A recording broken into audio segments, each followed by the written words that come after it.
अगर तुम्हें भी डायनासोर्स वाली मूवीज देखना पसंद है और जुरासिक वर्ल्ड रीबर्थ मूवी तुम्हें पसंद आई थी तो इस मूवी को देखकर तुम लिटरली शॉक होने वाले हो, क्योंकि यार ये मूवी हमें कुछ ऐसा दिखाने वाली है जो कि जुरासिक यूनिवर्स की कोई भी मूवी हमें आज तक नहीं दिखा पाई। यानी अगर तुम्हें पता नहीं है तो Jurassic park and Jurassic world की जितनी भी मूवीज आई थी उनका काम बस बड़े बड़े से डायनासोर्स को दिखाना था जिनकी टारगेटेड ऑडियंस बच्चे थी। यानी जुरासिक फ्रेंचाइजी ने भी डिज्नी की तरह बच्चों को टारगेट करके मूवीज बनाई एंड इसीलिए इस यूनिवर्स की जितनी भी मूवीज है उनमें बहुत कम ही ऐसी मूवीज होंगी जिनमें आपको कोई ब्रूटल सीन नजर आएगा। And most of the time movie की मेन थीम काम एंड किड्स फ्रेंडली थी। यानी इस यूनिवर्स में शायद ही कोई ऐसी मूवी है जिसकी पूरी मेन थीम बहुत ज्यादा सीरियस एंड डार्क थी। लेकिन अब जो काम जुरासिक वर्ल्ड की कोई भी मूवी ना कर पाई उस काम को एक और मूवी यानी प्रिमिटिव वॉर पूरा करने वाली है, क्योंकि मूवी अपने टीजर ट्रेलर में ही बता देती है कि आपका ये एक्सपीरियंस कोई नॉर्मल पार्क में चलने जैसा नहीं होगा, बल्कि इस मूवी में आप डायनासोर्स को उस जगह पे देखोगे जहाँ के लिए वो नेचुरली बने हैं यानी जंगल में। अब हाल ही में प्रिमिटिव वॉर का एक नया ट्रेलर आया जो कि सच में बहुत ही ज्यादा कमाल का था। मतलब इस ट्रेलर नंबर 2 में हमें बहुत सारे डायनासोर्स को दिखाया गया एंड मैंने इतने डायनासोर्स को एक्सपेक्ट नहीं किया था, क्योंकि ये एक छोटे बजट की मूवी है तो मैंने सोचा था कि इस मूवी में इंसानों का स्क्रीन टाइम एंड उनका काउंट डायनासोर्स के मुकाबले ज्यादा रहेगा, क्योंकि ऐसे में BFX का कम यूज होगा एंड बजट भी ज्यादा नहीं बढ़ेगा। लेकिन यार इस ट्रेलर नंबर 2 ने तो सच में मुझे सरप्राइज कर दिया, क्योंकि इसके अंदर हमें बहुत सारे डायनासोर्स को दिखाया गया जिनकी BFX क्वालिटी भी बहुत ज्यादा कमाल की थी। मतलब इन डायनासोर्स को देखकर आपको बिल्कुल भी ऐसा फील नहीं होगा कि ये कोई लो बजट की मूवी है। उल्टा जब आप इस टी-रेक्स वाले सीन को देखोगे तो आप सोचने पे मजबूर हो जाओगे कि क्या सच में ये कोई जुरासिक मूवी नहीं है, क्योंकि उनके अलावा शायद ही कोई मूवी है जो कि इस क्वालिटी पर डायनासोर्स को दिखाती है। अब ये मूवी अगले महीने 21 तारीख को रिलीज होने वाली है और इस वीडियो में मैं तुम्हें इस मूवी से रिलेटेड बहुत सारी इन्फॉर्मेशन प्रोवाइड कराऊंगा जो तुम्हें इस मूवी को देखने से पहले पता होनी चाहिए। और जो बात मैं तुम्हें इस वीडियो में बताने वाला हूँ उसे सुनकर तो उल्टा तुम इस मूवी को देखने के लिए और भी ज्यादा एक्साइटेड होने वाले हो, तो वीडियो के लास्ट तक बने रहना।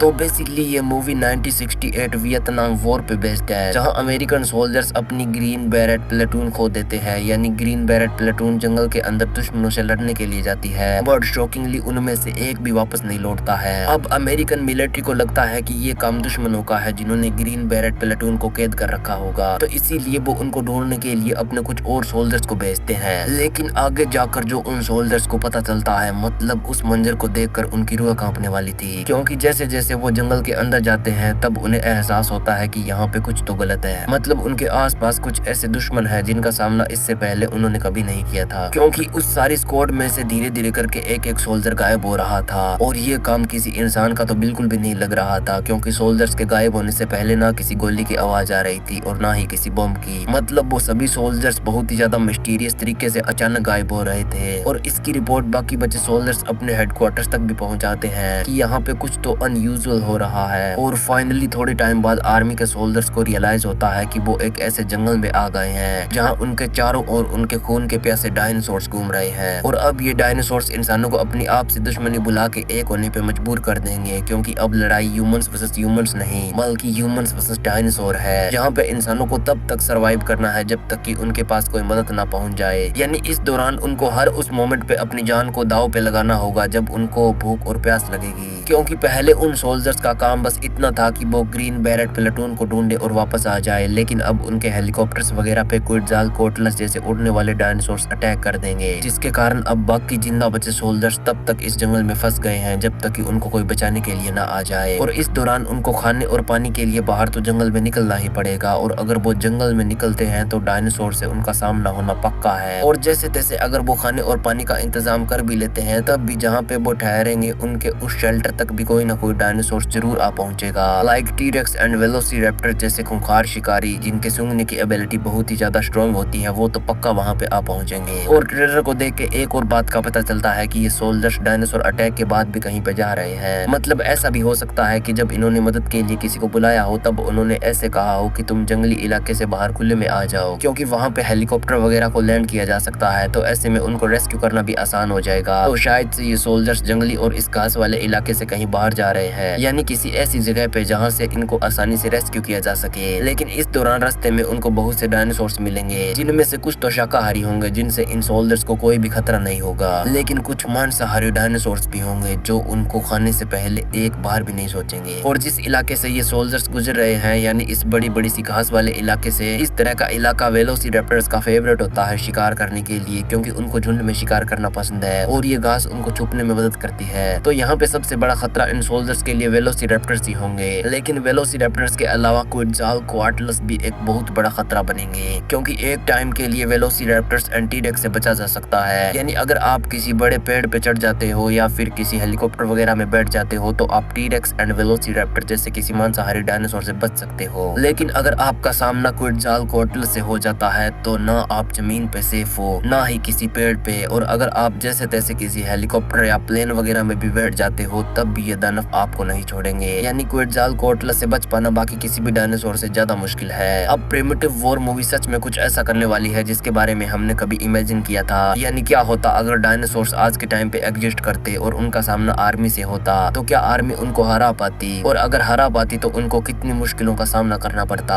अब हाँ, जुरासिक मूवीज में भी डायनासोर्स वर्सेस ह्यूमंस बहुत बार हुआ है, लेकिन एक full fledged dinosaurs versus army की वॉर हमें कभी नहीं दिखाई गई। अब हाँ, जुरासिक वर्ल्ड डोमिनियन में ये रिवील होता है कि इंडोरैप्टर को आर्मी के लिए बनाया गया था, लेकिन उसका और उसके जैसे किसी भी और डायनासोर का आर्मी में यूज कभी नहीं हुआ। बट प्रिमिटिव वॉर हमारे उस सपने को पूरा करने वाली है। अब ये मूवी नेक्स्ट मंथ 21 तारीख को रिलीज होगी एंड अगर ये मूवी अच्छा परफॉर्म करती है तो मे बी ये जल्दी हमें हिंदी लैंग्वेज में भी दिख जाए। बाकी अगर तुम्हें primitive war, Jurassic World and Monsterverse की तरह डायनासोर्स, मॉन्स्टर्स एंड काइजू वाला कंटेंट पसंद है तो तुम इस चैनल को सब्सक्राइब कर सकते हो, क्योंकि यहाँ पे तुम्हें स्पेशली ऐसा ही कंटेंट मिलता है। So make sure to subscribe. But primitive war से अलग अगर तुमने जुरासिक वर्ल्ड रीबर्थ मूवी देख ली है और उसमें तुम टी-रेक्स को देख के शॉक हुए थे कि ये इतना ज्यादा पावरफुल और बड़ा कैसे था, तो यार टी-रेक्स एक हाइब्रिड डायनासोर था, यानी कई सारे डायनासोर्स के डीएनए को मिलाकर बनाया गया एक डायनासोर, तो इसीलिए वो इतना बड़ा और ताकतवर था। लेकिन अब अगर तुम्हें ऐसा लगता है कि टी-रेक्स इकलौता हाइब्रिड डायनासोर है तो तुम यार बिल्कुल गलत हो, क्योंकि जुरासिक पार्क से लेके जुरासिक वर्ल्ड तक 10 से भी ज्यादा हाइब्रिड डायनासोर्स को बनाया गया था, लेकिन उनमें से कुछ को बहुत ही ज्यादा सीक्रेटली रखा गया क्योंकि वो नॉर्मल डायनासोर से बहुत ज्यादा पावरफुल थे। लेकिन अब आखिर वो हाइब्रिड्स थे कौन से, तो यार इसका जवाब तुम्हें इस वीडियो में मिल जाएगा, जिसमें मैंने जुरासिक पार्क 1 से जुरासिक वर्ल्ड रीबर्थ तक दिखे सभी हाइब्रिड डायनासोर्स एंड उनकी एबिलिटीज पे बात की है। तो आप इस वीडियो को जरूर चेकआउट करना जो आपको एंड स्क्रीन में मिल जाएगी। बट हाँ, जाने से पहले इस वीडियो को